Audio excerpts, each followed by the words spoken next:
The following program, President Grant, His Reflections, is a presentation of the Civil War Broadcasting Network.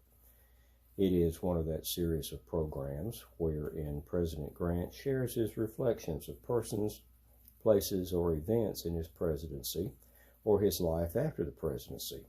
It is available on the free YouTube channel, General Grant by himself, or Dr. E.C. Fields, and on Facebook under President Grant by himself or Kurt Fields as General Ulysses S. Grant, and other social media.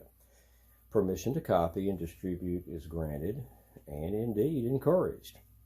Remember, you are the future of our past.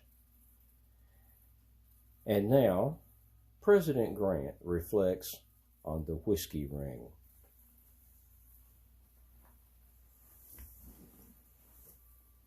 I am Ulysses S. Grant, 18th President of the United States. And you join me today in my parlor. And I will reflect and talk a bit about the whiskey ring, the debacle that it was, and ultimately what I have characterized on several occasions as the most bitter disappointment of my life, the betrayal of a friend. Going into my second term, there were rumors of illegalities in the collection of revenue taxes from liquor distilleries. Now, what had happened that bred this unfortunate circumstance was during the war, President Lincoln imposed a 70-cent per gallon tax on whiskey to raise money for the war effort. That continued into the tax did, the Johnson administration, and indeed into my administration. I was not aware of it. Initially, from the beginning, people began to scheme about how to avoid it, and I would imagine very little ever got into the government coffers to support the war effort. And it became a game, and then it became a very serious criminal enterprise to avoid this taxation. And the numbers are staggering. The distilleries were producing 15 to 18 million gallons of whiskey per year, and as it turned out, only about 2/3 at best of that whiskey had this additional tax on it. That 70 cents was being divided 35 cents to the collection agencies and or the collection agents and various other people involved in the chain of supply from distilling to putting it on the boat or train to ship. The other 35 cents went to the distillers. In fact, it was so lucrative that by my presidency, the 4 or 5 principal people from 1874, November 74 to November of 1875 had each gotten $45,000 to $60,000 in their pockets from this enterprise, and 4 primary distilleries got the same amount of money. So it's well over $250,000 to individuals and to 4 distilleries. It was a sieve of Treasury money that was not getting to the Treasury. And after the war, it became a political slush fund, and in about 1870, it became solidified to fund Republican nominees for election. Then it became a criminal organization. It was widespread, deep-rooted. Virtually every Treasury agent was involved. All 16 at least distilleries from St. Louis, Milwaukee, and Chicago, the largest centers of it, all the way to New Orleans and points both east and west of the Mississippi River. It was a monstrous cabal of bilking the government. And it had become a criminal enterprise as well, deeply rooted organized crime. A lot of money went to Republican candidates, but even more, I suspect, went into the pockets of everybody involved in the process. In June of 1874, I changed Treasury secretaries, and Benjamin H. Bristow was appointed the Secretary of the Treasury. Now, he's the first of the major actors in this cabal. Benjamin Bristow was the Secretary of the Treasury. John D. McDonald, General John D. McDonald, an illiterate individual that I had met during the war, knew him vaguely but liked him. I appointed him in an effort to get a new person in St. Louis to try to collect this money to the post in St. Louis, and he was the chief revenue collector for the St. Louis area and 6 states and the Indian Territories. But he became one of the major figures in the criminal activities. He was the linchpin between Washington and St. Louis and the other distilleries. I defended him to the last and thought him to be a man of character. His nomination was opposed by Senator Carl Schurz in Missouri, where I had always had trouble, didn't carry Missouri in the election. And Schurz was leading the liberal Republicans, which was a breakaway faction from the Republican Party, of which I had been elected president. And he became a bitter enemy. So Schurz opposed John D. McDonald being appointed collector of the Treasury revenue in St. Louis. I appointed him anyway.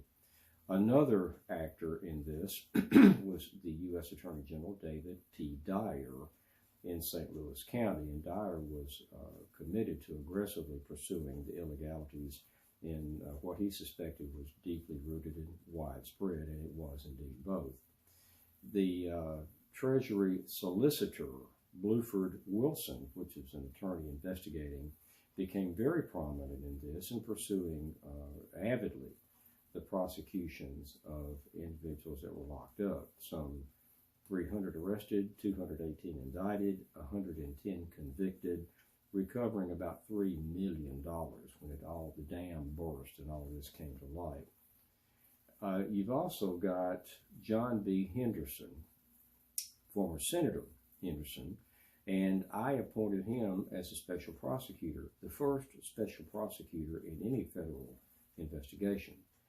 So I appointed the first man to have that job, John B. Henderson, and he was sent to St. Louis with great avidity, which he did, until he criticized and implicated me. Then I replaced him, but he was involved in the prosecution of the whiskey ring. So I have the distinction of appointing the first special prosecutor and the distinction of firing the first special prosecutor and replacing him with an attorney, a Democrat attorney, James Broadhead. And I appointed the Democrat because he was a distinguished jurist, a man of stellar stainless character, and I wanted bipartisan influence ringing from this investigation. There's also another distinction that I hold in this sordid matter that I'll talk about in a moment. The last character that I would lift up is my good friend, right arm, my primary secretary in the White House, Orville E. Babcock. Babcock joined me when we were in the Vicksburg program campaign and has been with me through the rest of the war. Indeed, he was with Lee waiting for me to get to the McLean House at Appomattox. I kept him during my administration as General of the Armies in the Johnson presidency, and then brought him with me as my chief secretary when I came to the executive mansion. He was also appointed Inspector of Federal Buildings in Washington, D.C., which was his official title. He also still held the rank of Major in the United States Army, which also will come into play momentarily. But it turned out that Babcock was indeed the primary character in all of this because, well, let me go back to Bristow being appointed Secretary of the Treasury. Bristow took office in the summer of 1874, June of 1874, and got wind not long afterward of the whiskey ring, as it became known, or rings in some 16 different cities. And he looked into the matter. And he wanted to go to, he went to St. Louis on more than one occasion to inspect books and accountancy and look at the process of the distilling. But he was frustrated because every time he got to St. Louis, or indeed any other distillery, everything was in order, even though he knew there was something wrong. And he was probing and looking about, and the editor of one of the St. Louis Democrat contacted him privately and said, if you want someone who can help you with this investigation, you need to contact Myron Colony, who was the business reporter for the St. Louis Democrat, Missouri Democrat. And Bristow did so. Colony told him the whole sordid mess as he knew it. They decided with Bluford Wilson, the Solicitor General, to hire independent agents, not Treasury agents, because they were all involved in the cabal. So Colony recommended individuals he knew to be of character, and then began his investigation officially, going around to the steamboats, particularly the steamboat landings, and investigating the books. Now, he was well known to be the business reporter and frequently wrote very complimentary articles. So he was not only not suspected, he was welcomed on the boats and in the warehouses and at the distilleries. So Colony, Myron Colony, and his agents, who had been made Treasury agents, looked at to start with, the grain going into the distilleries. How much material ingredients went into the distilleries, how much whiskey went out. And also he found that they were distilling at night, which was definitely illegal. That's when all that whiskey was untaxed. And so he compiled the ingredient amounts coming into the distilleries there in St. Louis and other distilleries. And then he went and he matched the output of the liquor, and goes to the steamboats and measured the amount of whiskey that was loaded on those boats for transport everywhere, and matched those numbers with the distillery ingredient numbers, the amount of alcohol that was produced, including the night distilled alcohol, whiskey, and found out that at best, optimistically, only 2/3 of the whiskey being made in the country, some 15 to 18 million gallons of whiskey annually. At best, only 2/3 of it was being taxed. He began to want to issue indictments, and he struck on May the 10th of 1875 and arrested U.S. Attorney General David P. Dyer in St. Louis directed it, the investigation and the net, and they arrested 300 people and charged them. Of the 300, 238 were indicted, and of the 238 that were indicted, 110 were convicted. And as I said earlier, about $3 million was collected. Now, Orville Babcock became involved because Bluford Wilson, the Solicitor General, and Benjamin Bristow, Secretary of the Treasury, had gotten hold of paperwork, messages, and telegrams that had been sent to John D. McDonald, the Treasury collector in St. Louis, 6 states and the Indian Territories, and they were all signed in code name Sylph. Well, that was easily tracked back down to Orville E. Babcock. In fact, Babcock, it turned out, had been given some $25,000, conservatively estimated, $25,000 in cash that was actually sent to him at the White House that he got at his desk, and he was opening this illegal cash in the room, the office outside my own. And he would sign these telegrams Sylph, code like when somebody was going to inspect, the disease is spreading outside Washington, D.C. look to yourselves, or unwanted visitors may call, absent yourself in the city, falderall like that. In his own handwriting. The original telegrams were in his handwriting. He sent one to John D. McDonald, and he said, remove yourself, or remove this individual. And that is a specific telegram that Benjamin Bristow brought to Babcock, and he was such a glib liar. He said, oh no, that didn't, I wasn't talking about agents visiting. That was talking about McDonald removing another man, and he had told me that was the case.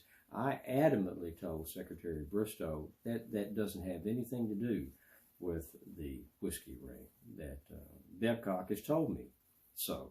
And Bristow looked at me and he said, Mr. President, this refers to a move that was made in December of 1874, and the telegram is dated February of 1875. It couldn't have referred back to that particular movement. So Babcock was caught in lie after lie, but I was being given information from Babcock, from McDonald, from Carl Schurz, who had become a bitter political opponent, that Bristow had presidential ambitions for the 76 nomination instead of me. And I was being talked about it, and I believed them. I believed that Bristow was being politically motivated, wanted to make a name for himself. It was said of him that he was endowed with ambition and principles, and the first got in the way of a very sticky second. His ambition and his principles clashed, I thought. So I was paying him no attention, and besides, I said angrily, if Babcock is lying to me, it's the greatest act in the history of mankind. That man is sterling. He's wonderful. He is not lying to me. He's not involved in this. So he was indicted. And I got the word just before a cabinet meeting. He was to go to trial in the first week of February of 1876.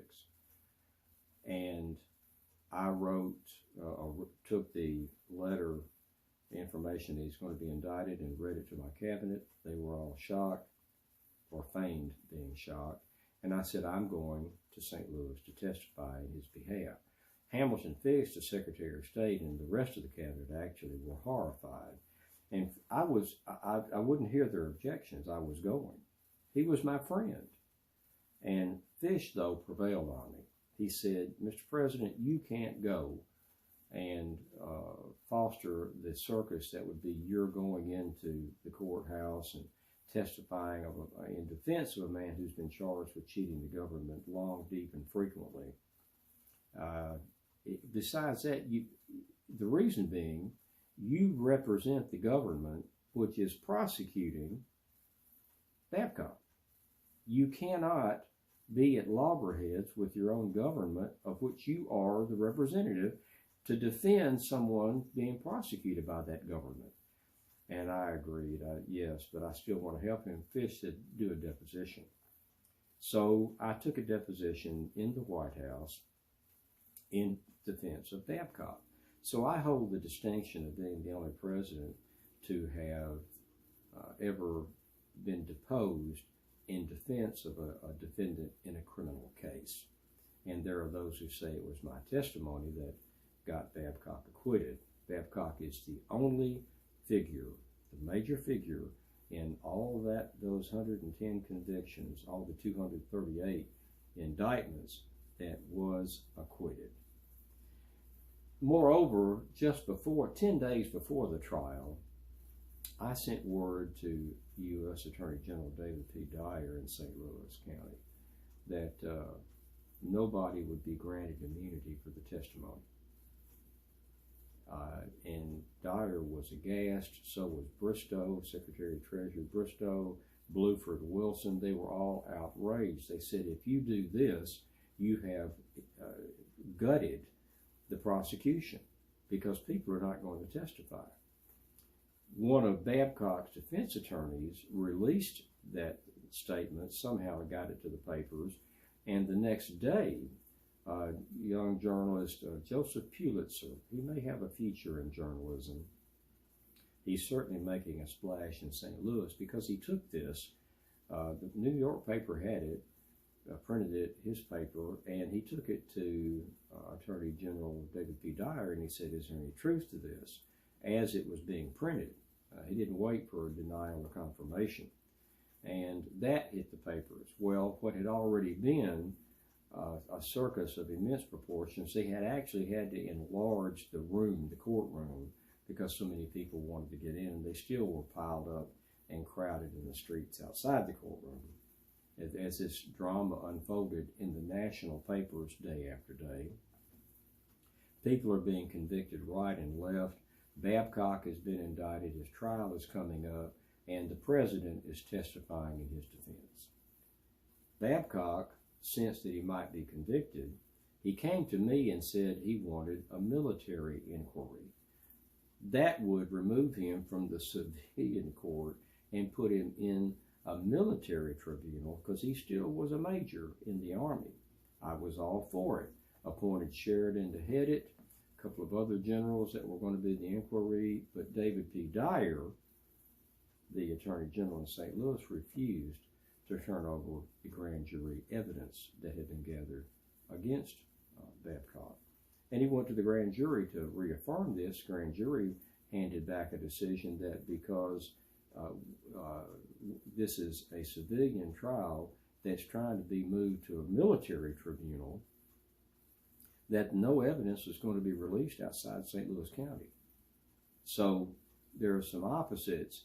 I said that nobody was going to get immunity for testifying against Babcock.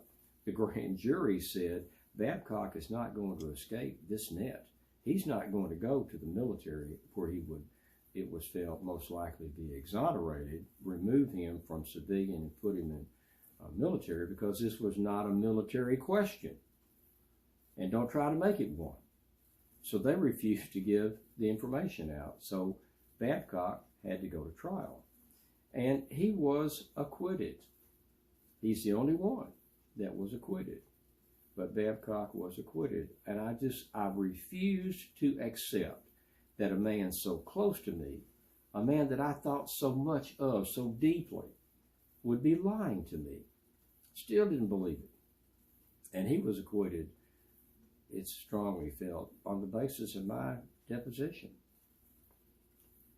On the way back to Washington City, though, while Babcock was coming back, I was given incontrovertible, irrefutable information that Babcock had been involved in the gold ring back in September of '69 when Fisk and Gould had tried to corner the market of gold, which would have ruined the world economy. It would have been global in its impact. And I did not know that he was involved. In fact, he was so involved that when I released the government gold to stop any ability on the part of Fisk and Gould to corner the market, that Babcock had personally lost $40,000. And I realized I had to accept it. There was no denying. And I realized if he was guilty in that, he was also guilty in the whiskey ring. And it was absolutely devastating to me. I have characterized that as being the worst event in my life, being deceived by a friend, specifically by Babcock. Babcock came back. He was still the inspector of federal buildings.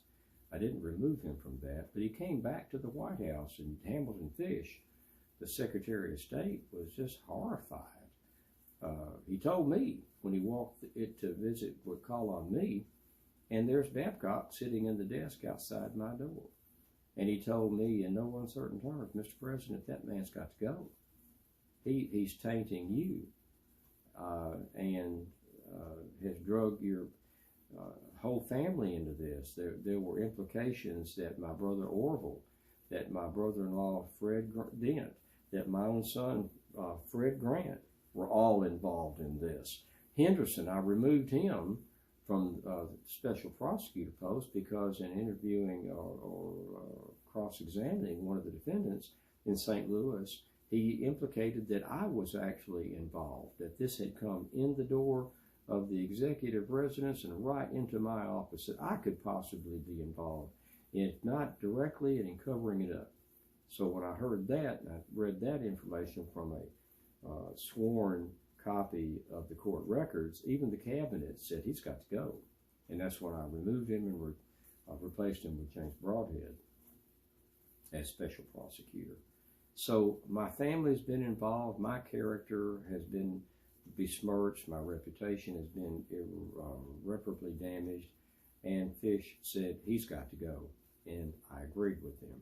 I removed him from the office. I didn't ask him to resign. Didn't remove him from the post as the inspector of federal buildings. But a couple of years later, or thereabouts, I removed him from that position, and I named him as inspector of lighthouses for the 5th district.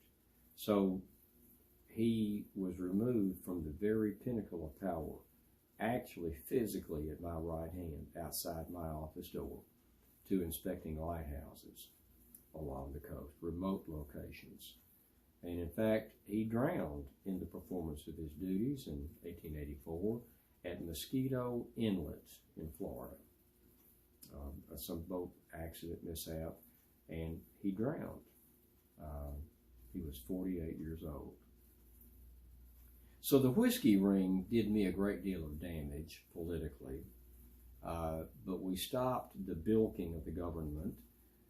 15 to 18 million gallons of whiskey produced annually.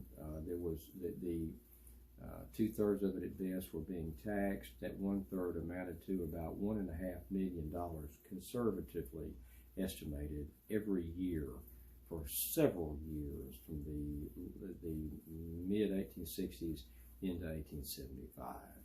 A tremendous criminal ring that became criminal.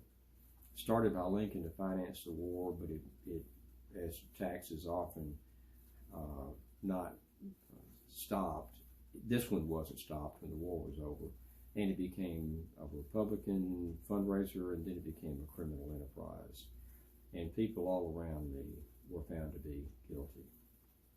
So I'm the first president to testify in the defense of a man charged with crimes against the government, the first president to appoint a special prosecutor, first president to fire that prosecutor and replace him, and to suffer also the slings and arrows of my closest confidant and friend, Orville Babcock, found to be as guilty as anyone else in the conspiracy.